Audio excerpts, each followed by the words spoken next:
अगर आप भी मेरे इन छोटे छोटे टिप्स को फॉलो करोगे तो मेरे जैसा आप भी अपने घर पे सक्सेसफुली बेटा फिश को ब्रीड कर पाओगे। सबसे पहले मैं गया एक्वेरियम शॉप, वहां से मैंने एक हेल्दी बेटा फिश को लेकर आया अपने घर और उसके लिए एक परफेक्ट ब्रीडिंग सेटअप बनाया। लेकिन हमारे मेल बेटा फिश ने फीमेल के ऊपर अटैक करना शुरू कर दिया। फिर मैंने एक और पेयर ब्रीड करवाना चाहा, लेकिन उसका बबल नेस्ट तो बार बार खराब हो जा रहा था। लेकिन कुछ दिनों की मेहनत और स्ट्रगल के बाद हमारे दोनों बेटा फिशेस ने सक्सेसफुली ब्रीड कर दिया। तो शुरू से शुरुआत करते हैं। जब हम एक्वेरियम शॉप पे जाते हैं तो इस तरह ग्लासेस के अंदर बेटा फिशेस रखे होते हैं। ये ज्यादातर मेल बेटा फिशेस होते हैं, इसीलिए उनको सेपरेट करके इस तरह से ग्लास के अंदर रखा जाता है। तो इनमें से आप कैसे सेलेक्ट कर सकते हो कि कौन सा मेल बेटा फिश आगे जाके ब्रीड करेगा और वो हेल्दी है। तो उसके लिए आपको गौर करना होगा ग्लास के किनारों पर। अगर आप गौर से देखो तो यहाँ पर काफी सारे जो बेटा फिशेस है उनके ग्लास का जो पानी है उसके आपको किनारे पर बबल नेस्ट दिखेगा। तो ये बेटा फिशेस के हेल्दी होने का निशानी। अगर वो हेल्दी रहेगा, एक्टिव रहेगा, तभी जाकर वो बबल नेस्ट बनाना शुरू करता है। तो इसी चीज को फॉलो करने के बाद मुझे ये मेल बेटा फिश काफी पसंद आया, तो मैं इसे लेकर आ गया घर।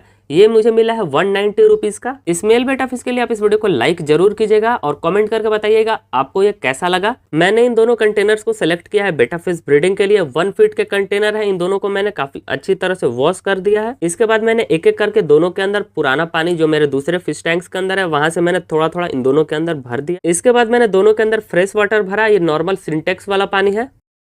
इसके बाद मैंने ये थोड़ा सा ब्राउन वाटर रेडी किया है। ये मैं डालने वाला हूँ इन दोनों कंटेनर्स के अंदर। ये ब्राउन वाटर काफी ज्यादा यूजफुल और फायदेमंद रहता है। इसके लिए मैंने सबसे पहले इंडियन आलमंड लीफ को ड्राई किया धूप के अंदर। इसके बाद मैंने इसे अच्छी तरह से तोड़ कर गर्म पानी के अंदर डालकर कुछ घंटों के लिए छोड़ दिया। फिर टाइम के साथ पानी का कलर ब्राउन हो गया। आपको ये इंडियन आलमंड लीफ ऑनलाइन किसी भी स्टोर पर आपको मिल जाएगा। साथ ही मैंने 2-2 ड्रॉप मिथिलीन ब्लू के भी दोनों कंटेनर्स के अंदर, दोनों ब्रीडिंग सेटअप के अंदर डाला। मिथिलीन ब्लू का ये फायदा रहता है कि बेटा फिशेस के एग्स के अंदर फंगस नहीं लगेगा। इसके बाद मैंने मिथिलीन ब्लू और जो हमने आलमंड लीफ का पानी डाला था उसको मैंने पानी के अंदर पूरा इस तरह से चलाकर अच्छी तरह से मिला दिया।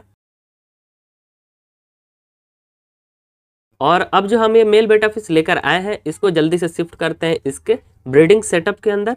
अभी मैं इसको ग्रूम नहीं करने वाला हूँ क्योंकि ये ऑलरेडी काफ़ी हेल्दी है और पूरा एक्टिव है। तो डायरेक्टली मैं जब इसको यहाँ पर एक्लिमेट करने के लिए रख रहा था तो पानी ओवरफ्लो होकर बाहर आ रहा था, तो इसीलिए मैं आ गया अपने इस बेटा फिश टैंक के अंदर। यहाँ पर मैंने काफी सारे फीमेल बेटा फिश के साथ एक मेल बेटा फिश रखा है। यहाँ पर आपको इन सभी फीमेल बेटा फिशेस के साथ ये एक व्हाइट मेल बेटा फिश घूमता हुआ दिख रहा होगा।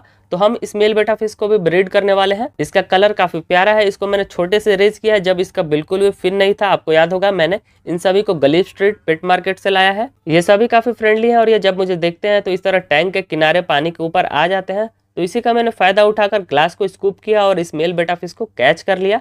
आपको ये व्हाइट कलर का मेल बेटा फिश कैसा लग रहा है जरूर कमेंट करके बताइएगा। तो इन दोनों मेल बेटा फिशेस को मैंने इस ग्लास के अंदर निकाल लिया है। अब इसी तरह मैं इन दोनों को यहाँ पर एक्लिमेट होने के लिए रख देता हूँ और 15 से 20 मिनट के बाद मैं आपसे दोबारा मिलता हूँ। तो इनका टाइम हो गया शिफ्टिंग का। तो अब एक एक करके इन दोनों को शिफ्ट करते हैं। सबसे पहले मैं इस व्हाइट वाले मेल बेटा फिश को यहाँ पर शिफ्ट करता हूँ। ये गया अपने इस नए ब्रीडिंग सेटअप के अंदर।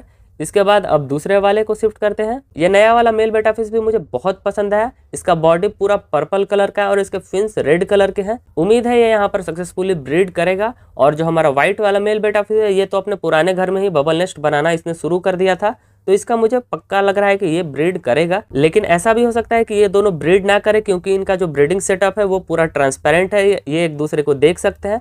तो इसीलिए मैंने दोनों के बीच में ये कार्डबोर्ड का पीस लगा दिया है। अब ये दोनों एक दूसरे को नहीं देख पाएंगे। साथ ही यहाँ पर ये मैं प्लास्टिक का फोम यूज़ कर रहा हूँ। बबल जैसा ये कुछ फोम है, ये मैं फर्स्ट टाइम यूज़ कर रहा हूँ। ये पानी के ऊपर इस तरह फ्लोट करता रहता है। ये बबल नेस्ट को अच्छे से सपोर्ट करेगा, होल्ड करके रखेगा। अगर आपके पास ये नहीं है तो आप डायरेक्टली इसी तरह भी बेटा फिश को ब्रीड कर सकते हो। इसके बाद मैंने दोनों ब्रीडिंग सेटअप को ऊपर से ढक दिया ताकि ये कंफर्टेबल हो जाए और यहाँ पर अच्छे से रिलैक्स हो जाए। और अब हम 24 आवर्स तक, एक दिन तक बिल्कुल भी इन दोनों को डिस्टर्ब नहीं करेंगे। फिर मैं जब 24 घंटे के बाद आया इन दोनों को चेक करने तो मैंने देखा कि जो हमारा व्हाइट वाला मेल बेटा फिश है वो आगे की ओर उसने थोड़ा सा बबल नेस्ट बनाया है।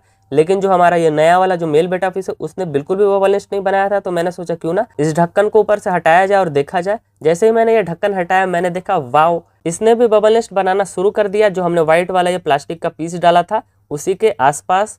तो अब इस अपने व्हाइट वाले मेल बेटा फिश को देखते हैं। तो इसने भी बबल नेस्ट बनाना शुरू कर दिया और इसका बबल नेस्ट हमारे दूसरे वाले मेल बेटा फिश से काफ़ी बड़ा है। आप देखिए कितना बड़ा इसने बबल नेस्ट बनाना शुरू कर दिया है। मुझे लग रहा है कि ये हमारा ब्रीडिंग सक्सेसफुल हो जाएगा। तो अब इनको मैं थोड़ा सा फूड, थोड़ा सा खाना दे देता हूँ ये नॉर्मल जो बेटा फिश का फूड आता है वही मैं यूज कर रहा हूँ। मैंने इन दोनों को थोड़ा ज्यादा ही खाना दे दिया है क्योंकि इनको अभी काफी मेहनत करना है, बबल नेस्ट पूरा अच्छे से बनाना है, तो उसके लिए एनर्जी तो लगेगा ही। तो अब इनको इनका फूड, इनका खाना एंजॉय करने देते हैं। ये रहा 2 दिनों के बाद का अपडेट। अब आप देखिए हमारे इस नए वाले मेल बेटा फिश ने कितना बढ़िया और कितना बड़े साइज का बबल नेस्ट बनाकर रेडी कर दिया है। मुझे बिलीव नहीं हो रहा है कि इसने इतना बढ़िया बबल नेस्ट बना दिया है। अब हम अपने इस व्हाइट वाले मेल बेटा फिश का बबल नेस्ट देखते हैं। ये क्या, इसका बबल नेस्ट तो थोड़ा सा डिस्टॉर्टेड, थोड़ा सा टूटा फूटा लग रहा है, लेकिन इसने भी काफ़ी अच्छा और बड़ा ही बबल नेस्ट बनाया है। लेकिन बीच से ये बबल नेस्ट थोड़ा सा टूटा फूटा जैसा लग रहा है। लेकिन जो हमारा जो नया वाला मेल बेटा फिश है, इसने काफ़ी बड़ा और काफ़ी अच्छा बबल नेस्ट बनाकर रेडी कर दिया है। तो मुझे लगता है कि अब सही टाइम है इन फीमेल बेटा फिशेस को यहाँ से सेलेक्ट करके ब्रीडिंग सेटअप के अंदर शिफ्ट करने का। तो यहाँ पर मैंने टोटल 9 फीमेल बेटा फिशेस रखा है और मैंने सेलेक्ट भी कर लिया कौन 2 को मैं यहाँ से शिफ्ट करने वाला हूँ ब्रीडिंग सेटअप के अंदर। पहला तो ये फीमेल है, इसका बॉडी पूरा ये वाइट कलर का, येलो इस वाइट कलर का है और इसका टेल रेड कलर का है। और दूसरी फीमेल ये येलो वाली है, पीले रंग की फीमेल बेटा फिश। तो सेम उसी तरीके से जिस तरह से मैंने व्हाइट वाले मेल बेटा फिश को पकड़ा था, वैसे ही मैंने ग्लास के अंदर एक एक करके इन दोनों फीमेल बेटा फिशेस को पकड़ लिया। इनके अलावा भी कुछ और दूसरी फीमेल बेटा फिशेस आ जा रही थी, तो उनको मैंने बार बार हटाया और फाइनली इन दोनों को इन ग्लासेस के अंदर मैंने पकड़ लिया और इनको लेकर आ गया मैं यहाँ ब्रीडिंग सेटअप के ऊपर। तो फीमेल्स को रिलीज करने से पहले यहाँ पर मैं थोड़ा सा फूड भी इन दोनों को दे देता हूँ। ये नॉर्मल वाला फिश फूड है, नहीं तो ये फीमेल बेटा फिशेस के ऊपर अटैक कर सकते हैं। तो जैसे ही इन दोनों ने खाना खत्म किया, अब हम इन दोनों फीमेल बेटा फिशेस को यहाँ पर एक्लिमेट होने के लिए रख देते हैं। मैं ये व्हाइट मेल बेटा फिश के साथ ये रेड टेल वाली फीमेल बेटा फिश का पेयर बनाने वाला हूँ। व्हाइट और रेड का कॉम्बिनेशन होगा तो काफी प्यारे इनके बेबीज आएंगे। साथ ही जो हमारा ये नया वाला मेल बेटा फिश है, इसके साथ मैं ये येलो कलर वाली फीमेल को यहाँ पर रख रहा हूँ। इसके बॉडी पे बिल्कुल भी येलो शेड नहीं है, तो हो सकता है इनके बेबीज का जो बॉडी हो उसके ऊपर येलो कलर हो। फीमेल बेटा फिशेस को जैसे ही मैंने यहाँ पर एक्लिमेट होने के लिए रखा, तो ये दोनों मेल बेटा फिश काफी खुश हो गए और इन्होंने अपना फिन पूरा फ्लेयर करना शुरू कर दिया और आसपास पूरा घूमने फिरने लगे। तो इन दोनों को यहाँ पर अच्छी तरह से एक्लिमेट करने के बाद अब मैं इनको डायरेक्टली यहाँ पर शिफ्ट नहीं करने वाला हूँ, नहीं तो ये दोनों मेल बेटा फिश इन दोनों फीमेल्स के ऊपर अटैक करने लगेंगे, मारने पीटने लगेंगे। तो इसीलिए मैंने प्लास्टिक बॉटल को कुछ इस तरह से काटा है और मैंने काफ़ी सारे होल्स कर दिए हैं। और अब मैं इन दोनों फीमेल बेटा फिशेस को कुछ घंटों के लिए या फिर पूरे एक दिन के लिए मैं इन फीमेल बेटा फिशेस को इस प्लास्टिक बॉटल के अंदर रखने वाला हूँ। इससे मेल फीमेल एक दूसरे के साथ इंटरेक्ट करेंगे और फ्यूचर में फाइट नहीं करेंगे। और अब ये फीमेल बेटा फिशेस यहाँ पर अच्छे से एक्लिमेट हो गई हैं, तो इन दोनों को इन दोनों प्लास्टिक ग्लासेस के अंदर एक एक करके शिफ्ट कर देता हूँ। सबसे पहले मैं इस रेड वाली फीमेल बेटा फिश को शिफ्ट करता हूँ, फिर उसके बाद येलो वाली को, और मैं पीछे से बबल नेस्ट को भी ढक देता हूँ ताकि ये दोनों मेल्स बबल नेस्ट के ऊपर काफी अच्छे से वर्क कर पाए। तो ये बेटा फिश ब्रीडिंग का तीसरा दिन है। मैंने कंटेनर्स को रात में ढक दिया था कुछ इस तरह से आगे से भी, और अगर आप गौर करो तो इन बॉटल्स के किनारों के ऊपर भी आप देखोगे कि फीमेल बेटा फिश ने भी बबल नेस्ट बनाना शुरू कर दिया है, मतलब कि हमारा ये ब्रीडिंग बहुत जल्दी सक्सेसफुल हो जाएगा। लेकिन मैंने देखा कि जो हमारा ये नया वाला मेल बेटा फिश है, इसका बबल नेस्ट पहले से काफ़ी ज़्यादा डिस्टॉर्टेड था, थोड़ा टूटा फूटा था, और जो हमारा पुराना वाला मेल बेटा फिश है वाइट वाला, उसका भी बबल नेस्ट कुछ खास नहीं था। अगर आप गौर करो तो इनका बबल नेस्ट पहले के मुकाबले अब काफ़ी छोटा हो गया है।